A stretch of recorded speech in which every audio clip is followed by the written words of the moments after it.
Hi hello welcome back to my channel. ఎలా ఉన్నారండి? బాగున్నారా? సో నేను చాలా బాగున్నాను.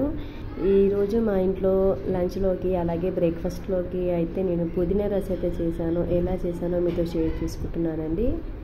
సో ముందైతే ఒక మిక్సీ జార్ తీసుకున్నాను. అందులో ఒక కట్ట వరకు పుదీనా వేసుకున్నాను. అలాగే ఒక 4 వరకు పచ్చిమిర్చి తీసుకున్నానండి. సో ఇలా మెత్తగా సాఫ్ట్గా మిక్సీ పట్టుకోవాలన్నమాట. సేమ్ క్రీమ్ లాగా పెట్టుకోవాలి. ఇలా పట్టుకుంటేనే మనకు తినేటప్పుడు కూడా తగలదు. సో పిల్లలు కూడా అస్సలు డిస్టర్బ్ కాకుండా తింటారనమాట. సో ఎప్పుడైనా ఇలాగే పేస్ట్ చేసుకోండి. ఇంకా ప్రాసెస్ స్టార్ట్ చేద్దాము. సో నేనైతే కడాయి తీసుకున్నానండి. సో కడాయి వేడైన తర్వాత ఇంకా ఆయిల్ అయితే వేసుకున్నాను. నేను దగ్గరగా ఒక 3-4 స్పూన్స్ అయితే వేసుకున్నానండి. ఆయిల్ ఎక్కువ ఉంటేనే బాగుంటుందని చెప్పేసి, మరి ఎక్కువ అవసరం లేదు, లైట్గానే. సో అందులోకి ఉల్లిపాయలు అలాగే క్యారెట్ ముక్కలు పచ్చిమిర్చి ముక్కలు కూడా వేసుకున్నానండి. ఆ తర్వాత ఒక 2 టేబుల్ స్పూన్ల వరకు పల్లీలు అయితే వేసుకున్నాను. అలాగే జీలకర్ర ఆవాలు, ఇంకా 2 ఎండుమిర్చి కూడా వేసుకొని వీటిని బ్రౌన్ కలర్ వచ్చే వరకు వేయించుకోవాలన్నమాట. సో పచ్చిగా ఉంటే కూడా బాగుండదు కదా, మంచిగా వేగాలి అన్నమాట. ఇంకా తర్వాత ఇవి వేగుతూ ఉన్నాయి. అలాగే ఒక టేబుల్ స్పూన్ అలాగా అల్లం వెల్లుల్లి పేస్ట్ కూడా వేసుకున్నానండి నేను. ఈ పచ్చి వాసన పోయే వరకు వేయించుకోవాలి. ఇంకా తర్వాత కరివేపాకు వేసుకొని ఇది ఆయిల్లో ఫ్రై అవుతుంటే చిటపట్టమంటుంది, బాగుంటుంది. అలాగే కొద్దిగా పసుపు కూడా వేసుకొని మొత్తం ఒక 2 సెకండ్లు అలాగా వేయించండి. ఇలా వేయిస్తేనే బాగుంటుంది, చాలా టేస్టీ కూడా ఉంటుంది. సో ఫైనల్గా పేస్ట్ రెడీ చేసుకున్నాం కదా, పుదీనా పచ్చిమిర్చి, ఆ పేస్ట్ కూడా వేసుకొని మంచిగా వేయించాలి. అది ఎలా వేయించాలి అంటే పేస్ట్ నుంచి ఆయిల్ అనేది బయటికి రావాలి అన్నమాట.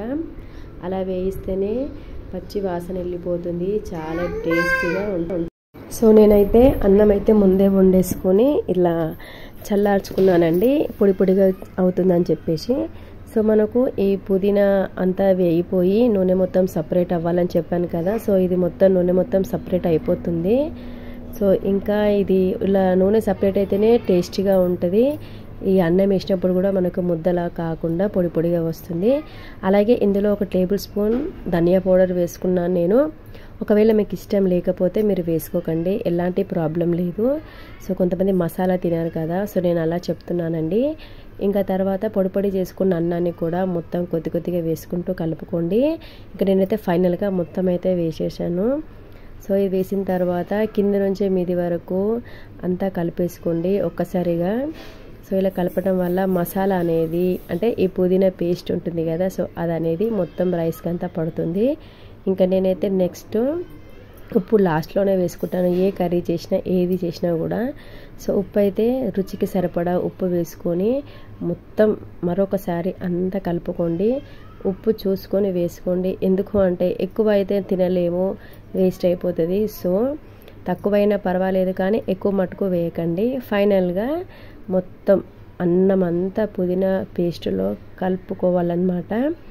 సో ఇలా తప్పకుండా ట్రై చేయండి. ఎప్పుడు ఇడ్లీ, దోశ, పూరి, వడ అలా కాకుండా మిగిలిన అన్నాన్ని కూడా ఇలా చేసుకోవచ్చు. అలా కాకుండా వండిన అన్నాన్ని కూడా చేసుకోవచ్చు అన్నమాట. సో తప్పకుండా ట్రై చేయండి. పుదీనా కూడా చాలా మంచిది హెల్త్కి, తప్పకుండా ట్రై చేయండి.